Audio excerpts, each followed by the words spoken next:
बदलाव के दौर से गुजर रही भारतीय सिनेमा, खासकर बॉलीवुड का दिल आज तेजी से धड़क रहा है। वेब समिट में बॉलीवुड का ईसीजी कर तेजी से फ्लॉप हो रही फिल्मों के कारण बॉलीवुड के दिल को जोर जोर से धड़कने की बात की गई। बॉलीवुड अगर अपनी बेतहासा धड़कते दिल को, यानी बढ़े हुए बीपी को कम करना चाहता है, तो उसे अपने सदी के महानायक के चरण में बैठकर अभिनय का गुर, वो अभिनय का कौशल सीखना चाहिए।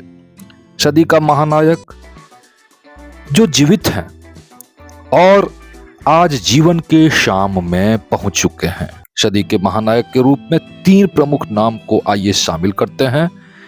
इन तीनों के नाम हैं धर्मेंद्र, मिथुन चक्रवर्ती और अमिताभ बच्चन। आइए इन तीनों का तुलनात्मक अध्ययन कर सर्वश्रेष्ठता का मक्खन निकालने का प्रयास करते हैं।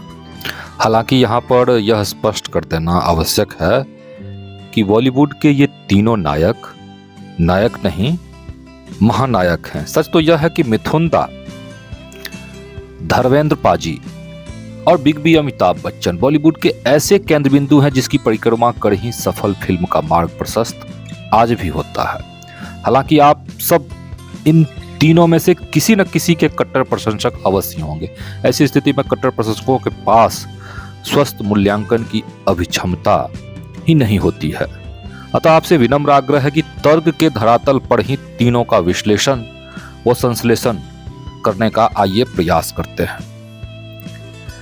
एक विशेष टूल्स के माध्यम से श्रेष्ठता का मानक तैयार करते हैं। फिल्म्स के हिट और सुपर हिट के माध्यम से सर्वप्रथम आकलन करते हैं। तो इस आधार पर हिंदी फिल्म के अब तक के इतिहास में सबसे ज्यादा हिट और सुपर हिट फिल्म देने का रिकॉर्ड धर्म पाजी के नाम है। दूसरे स्थान पर हैं मिथुन चक्रवर्ती और अमिताभ बच्चन। इस मामले में इन तीनों में तीसरे स्थान पर लुढ़कते नजर आते हैं। इस प्रकार धर्म पाजी पहले स्थान पर तो अमिताभ बच्चन तीसरे स्थान पर। दूसरे शब्दों में प्रसंगवश क्या हम यह कह सकते हैं कि मिथुन चक्रवर्ती का अभिनय धर्मेंद्र और अमिताभ बच्चन के मिश्रण से निर्मित है? तीनों का आकलन अभिनय के समस्त आयामों यानी मल्टी डायमेंशनल आधार पर आइए करते हैं। दरअसल जिन्हें हम हड़बड़ी में आज महानायक या बिग बी कह रहे हैं, तथा वहीं दूसरी ओर इनके समकालीन में बहुमुखी प्रतिभा होने के बाद भी इनका समुचित निष्पक्ष व निर्भीक मूल्यांकन करने से आज भी हिचकते हैं। जिस प्रकार क्रिकेट में एक अच्छा खिलाड़ी उसे माना जाता है जो कई विधाओं में निपुण हो, यानी गेंदबाजी, बल्लेबाजी, क्षेत्र रक्षण इत्यादि में वह निपुण हो, हरफन मौला हो, यानी ऑलराउंडर हो। बॉलीवुड में सबसे बड़ा ऑलराउंडर एक्टर कोई है तो वो है मिथुन दा। डिस्को डांसर मिथुन के सामने डांस के मसले पर अमिताभ बच्चन लगभग शून्य नजर आते हैं। वहीं दूसरी ओर धर्मेंद्र डांस तो बेहतर करते हैं, पर मिथुन चक्रवर्ती से डांस के मामले में काफी पीछे नजर आते हैं। इस बात को साउथ के सुपरस्टार चिरंजीवी भी स्वीकारते हैं। उन्होंने माना कि डांसिंग टिप्स उन्होंने मिथुन दा से ही सीखा है। मिथुन दादा is here. In 77, I was a student in a film institute acting. I have seen that Mrogaya and he won the national award for his acting. निसंदेह साउथ सुपरस्टार चिरंजीवी ने मिथुन दा के अवदान का सटीक विश्लेषण किया है। क्या सच नहीं है कि मिथुन चक्रवर्ती बॉलीवुड में जिस समय कदम रखे थे उस समय उनके हाथ में फिल्म फेयर अवार्ड था? यह सौभाग्य धर्म पाजी और अमिताभ बच्चन को प्राप्त नहीं हुआ।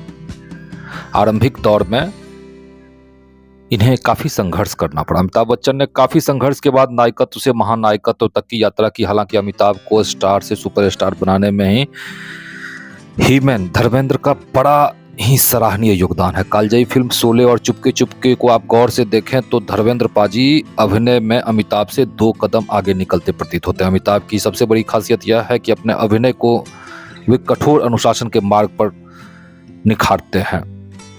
मिथुन दा और धर्म पाजी इस मामले में अमिताभ से अपेक्षाकृत पिछड़ते नजर आए। अमिताभ को मेगा स्टार इसलिए कहा जाता है कि वे आज भी केबीसी से लेकर विज्ञापनों में लगातार अपनी सक्रियता बरकरार रखे हुए हैं, जबकि धर्म पाजी उम्र के हिसाब से थोड़ा सा निष्क्रिय हो गए हैं। हालांकि Mithun Chakraborty Kashmir files, Tashkent files और अब दिल्ली फाइल्स में अपनी सक्रियता बरकरार रखे हुए हैं। हालांकि इन तीनों महानायकों का असेसमेंट और एवेल्युएशन को एकांगी के बजाय 360 डिग्री एंगल पर जब कसते हैं तो पाते हैं कि मिथुन दा इस कड़ी में सबसे ऊपर हैं।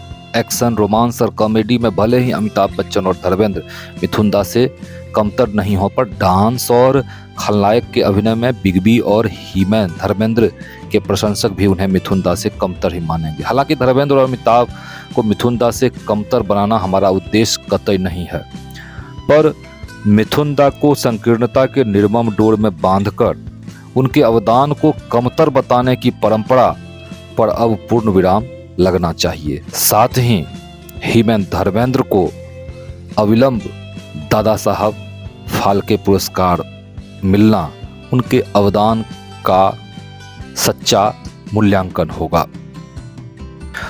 अब विदा होने का वक्त हो चुका है, पर चलते चलते आपसे अनुरोध करना चाहूंगा कि मैं कभी ताकत से नहीं बोला, उम्मीद से बोला कि शायद मैं सही हूं। ताकत से नहीं कि सही हूं या नहीं, बोल मैं ही सकता हूं। बहरहाल मेगा स्टार की सूची बनाने में पूर्वाग्रह के बजाय अभिनय को कसौटी बनाई जाए, ना कि कमाई को। मेगा स्टार की सूची में मिथुन दा को एक और शामिल किया जाए। वहीं दूसरी ओर दादा साहब फाल्के पुरस्कार से हीमैन को अविलंब नवाजा जाए। ऐसा अधिकांश भारतीय सिने प्रेमियों की यह मांग है और इस मांग की अनदेखी करना कतई उचित नहीं। इस अंक में फिलहाल इतना ही। मिलते हैं अगले अंक में रोचक और प्रेरक प्रसंग के साथ। बने रहें जीवी गुरुकुल के साथ।